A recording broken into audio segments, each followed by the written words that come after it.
36 coat देवी देवता, जिसमें कहा जाए देवता हैं, इंद्र हैं, देवी हैं, भोलेनाथ हैं, सभी संतों के स्वरूप में ही ये प्रयागराज कुंभ में स्नान करने के लिए पधारते हैं।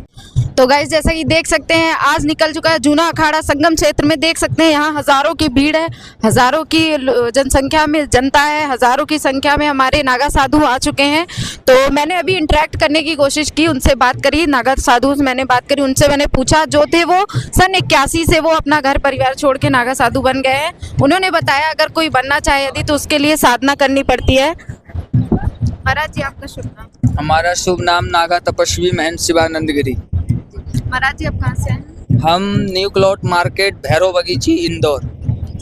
तो महाराज जी, इस बार का जो महाकुंभ है कैसा होने वाला है? देखिए, ये महाकुंभ, पहली बात तो ये कि हमारे उत्तर प्रदेश में जो कमान संभाल रहे हैं वो महाराज हैं।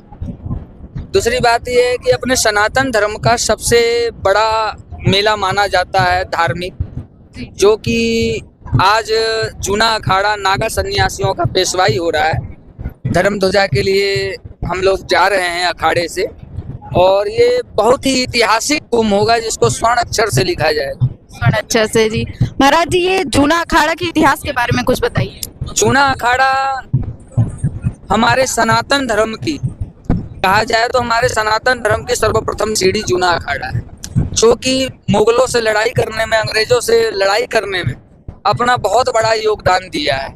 इसलिए हम लोग नागा सन्यासी जो हैं, जूना अखाड़ा सर्वप्रथम शाही स्नान लेता है, और इनके साथ में जो अपने 13 अखाड़े हैं वो सब सम्मिलित होकर स्नान लेते हैं। तो अभी जो भीड़ है, ये हजारों की संख्या में जो नागा साधु आए वो सारे कहाँ से? सभी साधु देखिए अपने अपने मठ मंदिरों से आए हैं, कोई हिमालय से हैं, कोई गुफाओं से हैं, कोई कंदराओं से। ऐसा कहा जाता है कि ये कुंभ मेला जो है, यहाँ पर 36 कोट देवी देवता, जिसमें कहा जाए देवता हैं, इंद्र हैं, देवी हैं, भोलेनाथ हैं, सभी संतों के स्वरूप में ही ये प्रयागराज कुंभ में स्नान करने के लिए पधारते हैं। जो कि 12 साल में एक बार ये कुंभ मेला लगता है। उसमें कि बहुत से संत ऐसे होते हैं जो किसी को देखना पसंद नहीं करते हैं, किसी से बात करना पसंद नहीं करते हैं, लेकिन इस कुंभ में उनके दर्शन होंगे। आपका नजरिया होना चाहिए कि आप साधु को किस नज़र से देख रहे हैं, किस भावनाओं से उससे बात कर रहे हैं या परिचय कर रहे हैं। तो साधु बहुत अलौकिक शब्द है। जी जी, सही कहा। महाराज जी, मैं ये जानना चाहूंगी कि आपको कितना समय हो गया? हमें संत बने हुए आज 28 वर्ष हो गया। मैंने 5 साल की अवस्था में दीक्षा ली थी। मैं आपके महाराज जी, जो आपके गुरु जी हैं, उनका नाम जानना चाहूँगी। हमारे गुरु जी ब्रह्मनील थानापति अष्टांग योगी श्री महंत बाल योगेश्वरानंद गिरी महाराज, प्रयागराज मौजगिरी आश्रम। तो अभी वो उपस्थित है? ब्रह्मनील हो गए। अच्छा जी। तो महाराज जी, ये भस्म के पीछे का महत्व मैं जानना चाहूंगी। भस्म देखिए, ये महादेव का है। महादेव शंभु शबि बात पूर्णम, लपेटे जटा चूट खाए धतूरे, चढ़े शीश गंगा भुजंगा विराजे, रहे देव नंगा सभी काम साजे।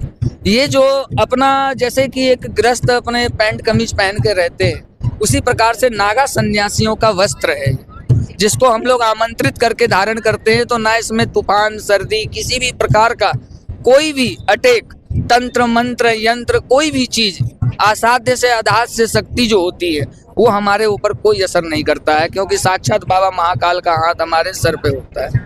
तो महाराज जी, मतलब ये भस्म के कारण आपको ठंड नहीं लगती? जी नहीं, बिल्कुल भी नहीं। तो महाराज जी, मैं ये जानना चाहूंगी, यदि कोई आम आदमी अगर अभी नागा साधु बनना चाहे तो उसे क्या तपस्या, क्या साधना करनी पड़ेगी? पहली बात तो देखिए, साधना का मार्ग अलग अलग है। कोई किसी प्रकार से करता है, कोई किसी प्रकार से करता है, लेकिन नागा दीक्षा होने के बाद जो हम लोग को गुरु मंत्र देते हैं, ज्ञान देते हैं, उसको हम लोग सिद्ध करने के बाद इस योनि पे और इसको धारण कर पाते हैं। उससे पहले अगर कोई अपने मन से, मन के मुताबिक कोई गृहस्थी अगर भस्म धारण करने की इच्छा रखता है या करता है, तो उसको पागल होना निश्चित है। गाइस, देख सकते हैं महाराज जी ने बताया कि वो मतलब महत्व क्या है, उनकी भस्म का महत्व क्या है। तो देख सकते हैं, यदि किसी को अगर बनना हो नागा साधु तो उसको क्या क्या साधनाएं करनी पड़ती है, और यदि कुछ गलत होता है तो उसके पीछे का भी जो आपको दंड भोगना पड़ेगा वो भी देख सकते हैं आप।